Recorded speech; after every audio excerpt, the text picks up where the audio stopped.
جو اس وقت وہاں پہ سچویشن چل رہی ہے، اب تک کتنا لاس وہاں پر ہو چکا ہے، جو وہاں کے عوام ہیں اس وقت وہ کیا دیکھ رہے ہیں، وہ کیا سوچ رہے ہیں، ذرا اس کا احاطہ کیجیے گا. پھر رجیم چینج کے حوالے سے بھی میں ذرا آپ سے ایک سوال کرنا چاہوں گی.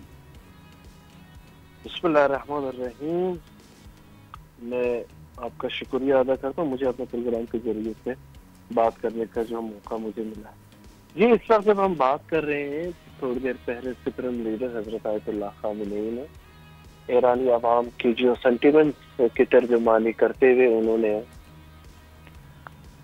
ایک بار پھر نہ صرف جارح دشمن اسرائیل کو بلکہ اس دفعہ امریکی صدر ڈونلڈ ٹرمپ کو بھی ایک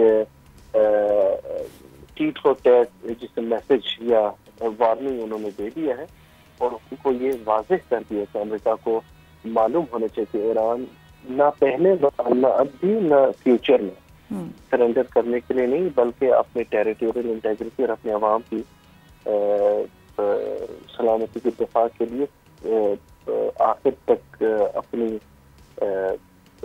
جدوجہد جاری رکھے گا.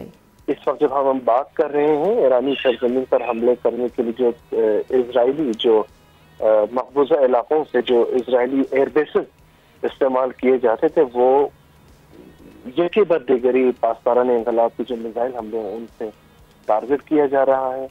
ڈیفینیٹلی گزشتہ دنوں سے کیجولیٹیز اسپیشلی سویلین کیجولیٹیز میں اضافہ بھی ہوا ہے. آج صبح اور دوپہر کے وقت ایران کے ٹائم ایران کے کچھ علاقوں کو بھی دشمن نے نشانہ بنایا. لیکن ساتھ ساتھ ہی میں یہ ضرور عرض کروں کہ یہ ایران کے لیے، ایرانی عوام کے لیے کوئی غیر معمولی یا کوئی ان ایکسپیکٹڈ سچویشن نہیں ہے.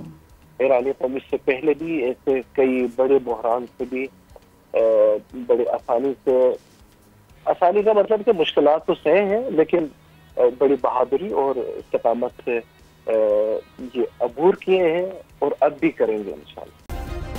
سبسکرائب کریں اور بیل دبائیں تاکہ کوئی خبر رہ نہ جائے.